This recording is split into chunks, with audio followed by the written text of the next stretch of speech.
Brother, I am Mushtaq. I am a structural engineer.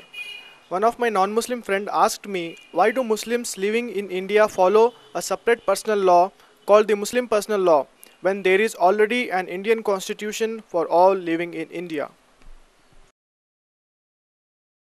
Brother has asked a question, if the Indian Muslims are patriots of India, then why do they follow a separate Muslim personal law board? Brother, if I ask a Hindu brother, if you are a true Hindu national, if you are a true Indian national, then why do you follow the Hindu Marriage Act?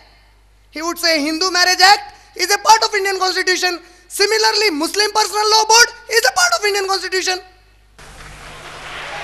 There are some forces which are trying to give a hype that Muslim Personal Law Board is an opposition to the Indian Constitution.